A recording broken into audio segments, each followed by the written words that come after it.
Regression to the mean could be the cause of the Mets' loss on Wednesday as Griffin Canning's rough start made things an uphill climb that the Mets could never quite get on top of.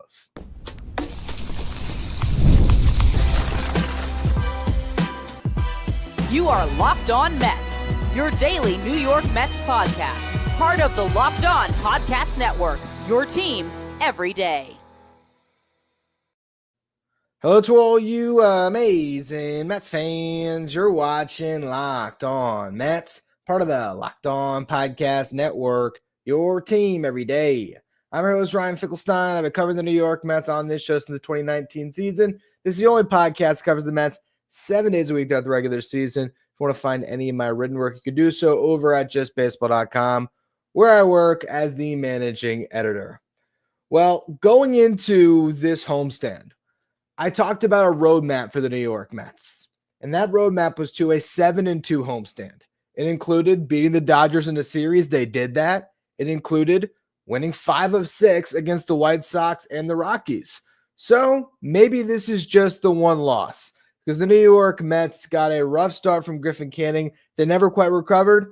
They got a good yet bad performance from Brendan Waddell out of the bullpen, where he really saved the Mets and set them up for that series over the weekend against the Rockies by pitching over 90 pitches in 5 innings out of the Mets pen. But some runs came across during that process and ended up being a blowout loss as the Mets could not keep up with the White Sox team that just kept on pouring it on, which of course is frustrating because you look at the two teams, you look at the lineup cards, and you think, the Mets should beat this team every single time. But this White Sox team is not the same White Sox team from last year. That worst team in baseball is coming to town over the weekend. So if the Mets lose a game against the Rockies, completely different outlook on this homestand. While this loss is frustrating, and we're going to get into all of the specific moments where the game got away from the Mets, I will say that as long as they handle business against the Rockies, I think this loss can be forgiven because you're not going to win every game. And this is a White Sox team that is definitely improved from last year. You might not believe it, but the Mets saw some pretty good arms from the White Sox in this game. And I think ultimately that is as much to attribute to the result of the outcome as much as saying that the Mets bats never woke up. But let's start with where this game was really lost, which is Griffin Canning. I mean, Griffin Canning was unbelievable through his first 9 starts, had a 2.47 ERA. As he's going through that incredible stretch, all of us are saying, wow, I mean, Griffin Canning, I can't believe he's doing this. I can't believe he's doing this. He's, putting up numbers that are so far and away better than expectations. At a certain point, that has to come back to the mean a little bit. If Griffin Canning pitched to a 2.47 ERA all season, was he a top 10 Cy Young candidate? And do any of us expect Canning to end the year in that company? Probably not. So at some point in time, he's going to have to regress back to the mean a little bit. Now his ERA, I think, was at 3.23 when I was looking on the box score. That's a little more realistic for a type of ERA Canning can maintain, and it's probably even going to regress a little bit further than that. Doesn't mean that Griffin Canning is on the hot seat in this rotation. It just means that he's had a couple of rough starts in a row because don't forget his last start kind of was washed away with the rain. Remember, he got pulled early in the first game of that series against the Dodgers, only got to 2 2/3 before the rain came on that at bat with Freddie Freeman at the plate. But prior to that, he did give up 3 runs and he walked 4. And again today, some lack of command, walked 4. And a guy like Canning needs to rely on attacking the zone, getting the weak contact. And in this game, he was getting dinged around for hits too. You look at the first inning, he issues a 1-out walk, then a double to Miguel Vargas, and Andrew Benintendi had a great game, came up with 2 runners in scoring position, got a base hit to drive in 2 early runs. It took 28 pitches for Griffin Canning to get through that first inning. In the second inning, he was let down by his defense. So there is a world where Canning maybe does have a better start if Brett Beatty makes a good throw and a ground ball. I think both Beatty and Jeff McNeil were sort of taken aback by the speed of the White Sox catcher Corey Lee, a guy who hasn't played much this year. Beatty sort of seemed to look after he fielded the ground ball and realized, I got to sort of rush this throw. Didn't realize the speed, and it pulls Pete Alonso off the bag. Jeff McNeil then gets a ground ball to his right. makes the backhand. Maybe he was trying to do a backhanded glove flip is what Gary thought. Who knows? But I think it was partially due to the fact that all of a sudden you see Corey Lee flying towards the bag and you realize, oh, this is going to be a bang-bang play. You take your eye off the ball, and then there's another error. So had those two plays been made, Griffin Canning, maybe it's a different situation. Instead, he ends up having to try to pitch himself out of a jam. He nearly does that, right? Because Michael A. Taylor comes up in a situation to bunt, and Canning is able to pitch around the bunt, get a couple of strikes, and strike him out, and then he gets a fly ball, so he's nearly out of the jam. Unfortunately, Mike Tauchman ends up doubling, and so he gives up the big hit that results in the 2 unearned runs. And then the third inning, though, he's right back at it, and again he's getting tagged, gives up a leadoff double, issues a walk, sack bunt, puts 2 runners in scoring position, a ground out plates a run. He then walks a batter before getting out of that jam, so that one could have been worse. And from that point, the New York Mets are just in a big hole. And Canning allowed 4 hits, walked 4, struck out 3, only lasted 3 innings, and they were in a 5-0 hole. So you look at this game, and really the loss is that simple. If the Mets were going to come back, it was going to have to be a hurt. I'm struggling with the word. They needed Brandon Waddell to be Herculean effort. Jeez, it really would not roll off the tongue for me there. He had to be perfect out of the bullpen for the Mets to come back. Granted, there was a moment where I thought the Mets were going to get back in the game because Mark Vientos in the bottom of the third inning hits that 3-run homer. So now it's 5-3. The Mets were able to work Shane Smith out of the game, the White Sox starter. So it did turn into a battle of bullpens. And going into the series, I told you that was a recipe of success for the Mets, but it wasn't a battle of bullpens where the Mets were throwing all of their top relievers out there to try to get this one. Instead, it was, all right, you've had Brandon Waddell in your bullpen for what now? This is his 5th day, and you want to use him. You want to see if you can get a lot of your relievers 2 days rest to really reset and be able to attack that series over the weekend against the Rockies. You're hoping that you could score some runs in the White Sox bullpen and get it to a point where maybe you do consider using some more of your high leverage arms. And for Waddell, it never quite got there because while he was good early, worked around a walk in the 4th inning, gives up a base hit. Brett Beatty made an awesome play to end that 4th inning. A hot shot to his left, brings him to his knees for him to make that pick and get the final out of the inning. 5th inning was clean for Waddell, 1-2-3 inning. But in the 6th inning, he runs into trouble. And at that point, the Mets hadn't scored again since Vientos' home run, so you might as well leave him out there. Gives up a 1-out double. Runner was cut down after that. Another good defensive play, Francisco Lindor, fielding a ground ball, throwing to third, getting a big out. But with 2 outs, Waddell ends up giving up a back-breaking triple to Andrew Benintendi. Base hit brings in Benintendi, and at that point, it's just survive the rest of the game. You give Waddell credit. He hung in there. He was able to get through the 7th inning, even though he gave up another run on a sac fly. He was at 79 pitches through 4 innings. Mets sent him back out there for a 5th inning, gave up a solo homer to Andrew Benintendi. Again, he killed them. And overall, it ends up being a rough game for Brandon Waddell's ERA, and he's heading right back down to Syracuse. But all you needed out of the bullpen beyond him was 3 outs from Ryan Stanek. So you live to fight another day.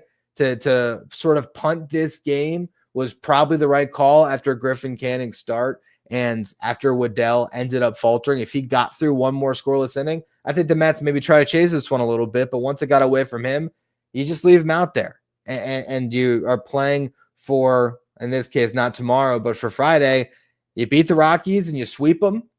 All right, it's a great homestand. If you lose some games to the Rockies, we can reevaluate this week. Obviously not a great game. And when it comes to the bats, we're going to talk about a former Met prospect who did kill the Mets in the late innings, Mike Vassell. So I want to go through if the Mets could have scored more than 3 runs, what did I make of their offensive approach? We're going to get to all of that in just a minute here.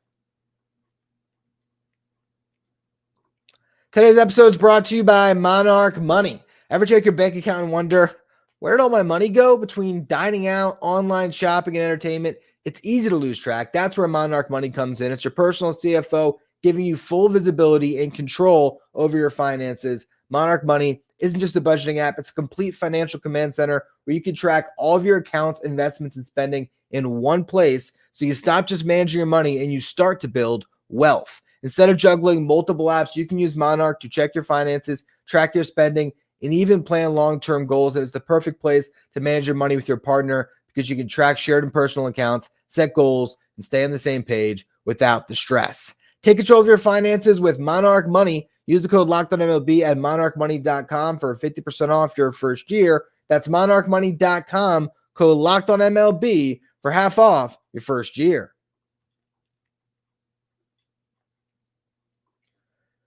If you're watching on YouTube today, do me a favor, hit that subscribe button, help us get to our next goal of 14,000 subscribers.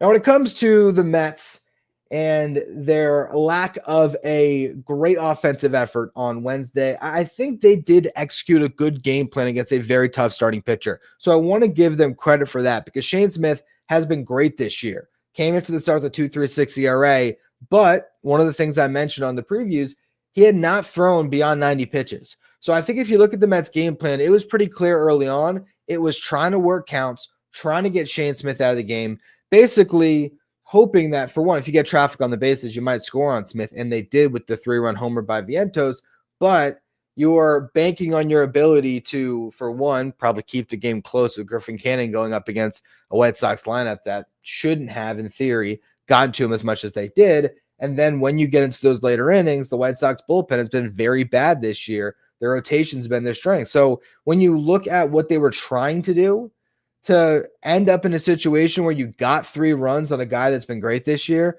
and he was out of the game in the middle of the 4th inning, that's a win. And it starts with some good at-bats. Brandon Nimmo had a great day, got a base hit in the 1st inning. Pete Alonso gets drilled on the elbow. Shows you how tough he is that he stayed in there because he was shaking off his arm for, I feel like, 4 innings after that. But he was still out there gutting it out, showing, you know, the polar bear strength, and he did get rewarded for it. While the Mets don't ever get back into this game, at least Pete Alonso got a ribeye at the end of it all with a double in the 9th inning. So at least he was rewarded for gutting it out. But the Mets had a chance in that 1st inning with Alonso and Nimmo on for Brett Baty, 2 on, 2 out. I thought he had a good at bat. He was down 0-2 in the count. He worked it full, and he just got beat on a fastball that was perfectly placed on the black. It was, you know, right there on the edge of the zone and off the plate. Really tough call, really tough to pull the trigger on. And you saw Baty, you could actually hear it on the broadcast. After he swung through the fastball, you see him asking the umpire, was that off the plate? It does show how dialed in he is and how well he is seeing the plate right now, even in a situation where he strikes out.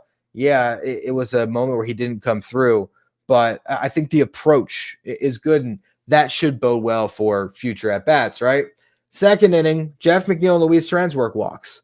So again, the Mets don't do anything with it. Tyrone Taylor grounds out, Lindor pops out, but it shows you a good approach as a team that they were able to continue to drive up the pitch count. And then in the 3rd inning, you had Nimmo and Soto draw walks. Pete Alonso struck out, Baty grounded out, but beat it out. It could have been a double play. And then Vientos gets that home run.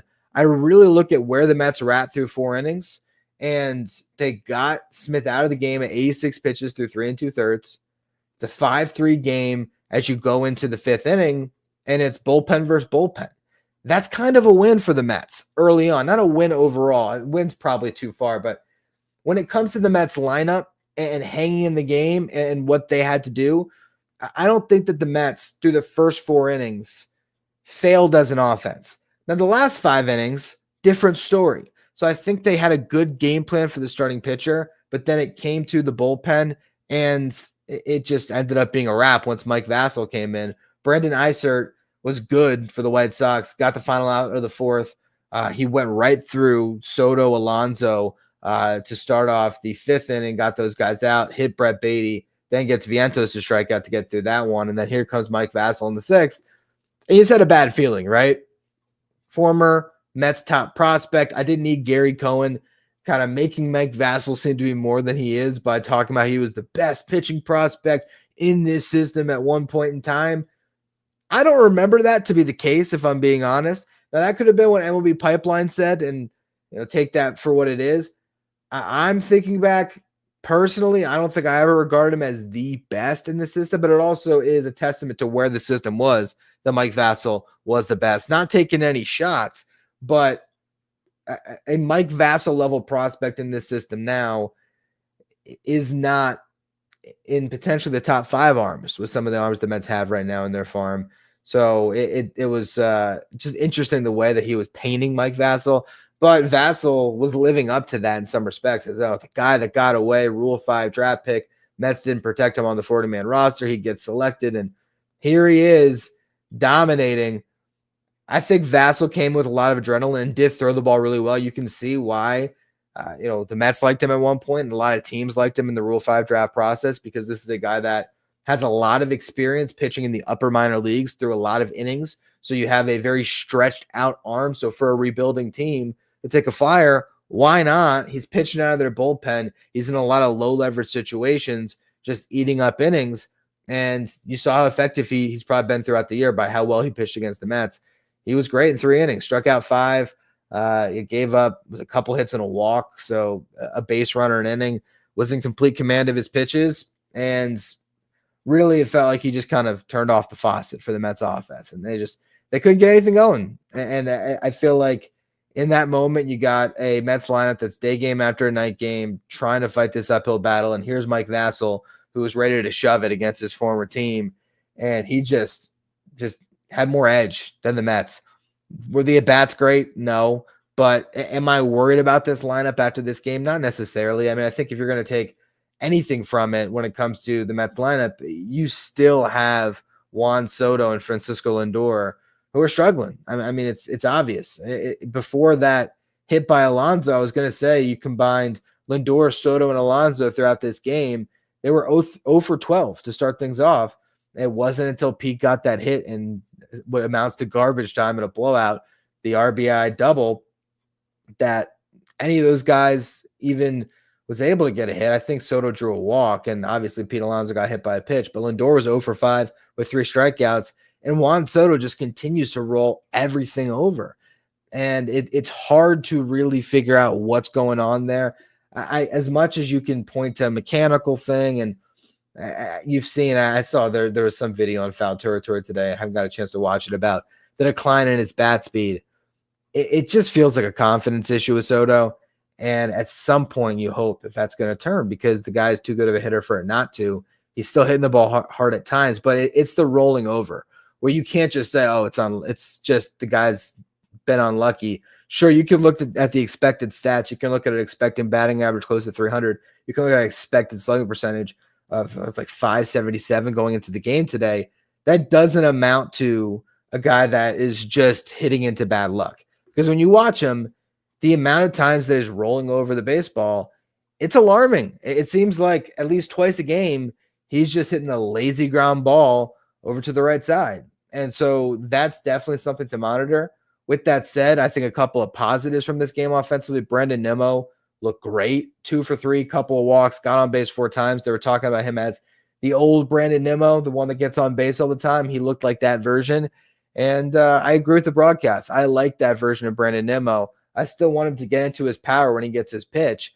But if he's in the 2-hole, getting on base in front of Juan Soto and Pete Alonso is the job. And I think he is primed to be able to do it well as a former leadoff hitter for all those years. So I like this new setup with this lineup. I feel good about the 1 through 5. Brett Beatty giving the Mets great at-bats behind Pete Alonso. I think they should stick with this for a little bit.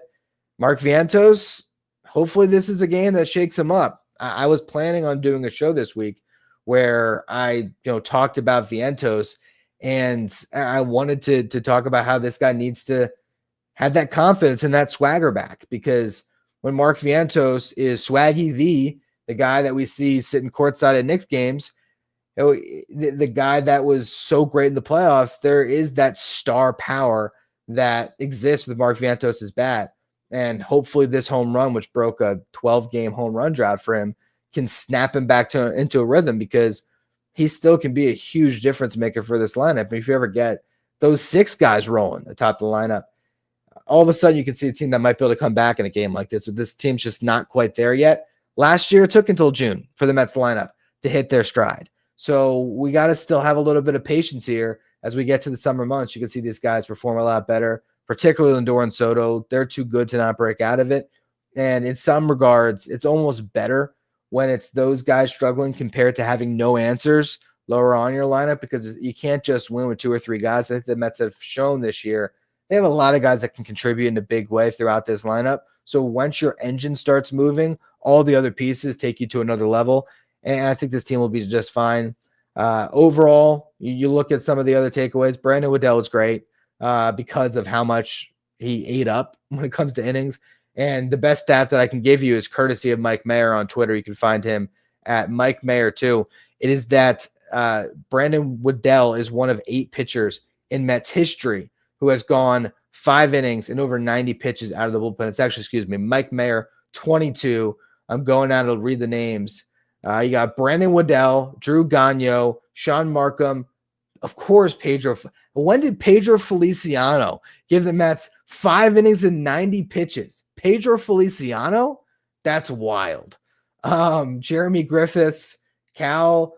Oh, geez, people are going to kill me. Mets fans who know this name. I don't. Cal Kunze, Tug McGraw, and Ray DeVault. Those are the guys that have done it in the past. So Waddell joins that select company. And also Pete Alonso moves to 4th on the Mets all-time RBI leaderboard. He is tied with Howard Johnson at 629 career RBIs. I don't think that Pete is anywhere close to David Wright's record there, but he definitely is going to move up on the list. Let me see. To close out the show, let's end on a positive, and let's figure out when Pete Alonso could potentially break that record. If he is in line to break that record, it might take a couple more years because I know that David Wright has a bunch of RBIs, 970, and you got Pete at now 629. He's going to pass Mike Piazza this season. Piazza at 655. Strawberries at 733. So that would be probably next year if Pete sticks around. Getting to 970 RBIs, which is the record from David Wright, definitely a lot tougher. That is, another at least 4 more seasons, including this one in a Mets uniform. So we'll see on that note. Overall, frustrating game, of course. You'd love to see the Mets have swept the White Sox, but I think this was just about living to fight another day. Get yourself to that Rockies series with a well-rested bullpen and go from there. And if the Mets can handle business against the real worst team in baseball this season and they end up hitting the road on a 7-2 homestand, I feel like that was, again, exactly what you should have been hoping for going into this stretch of games. Yes, once you get the first 2, you always feel like you should get the final one, but I'm not going to knock the Mets too much about this loss. And that will be all for this post-game stream of Locked On Mets. On tomorrow's show, I think we're going to go a little bit off the board. We'll have time to talk about the Mets' upcoming series against the Rockies, to talk about the lineup, to talk about the news, like Paul Blackburn making a rehab start. He did very well over 6 innings. So a lot of good stuff we'll be getting to throughout the week. But what I want to do on Thursday's show is a way too early trade deadline preview. So we're 2 months out.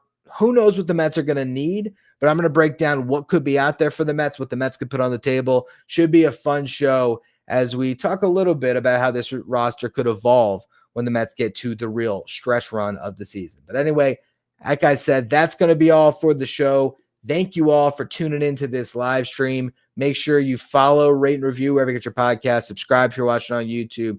Find me on social media, Finkelstein Ryan. Find the show at Locked On Mets. Thank you for making Locked On Mets your first listen, your first watch every day. Now for your second watch, check out Locked On Sports Today for all the latest in the world of sports with their local experts from each team, league-wide experts from each league. Find Locked On Sports Today streaming 24/7 on YouTube.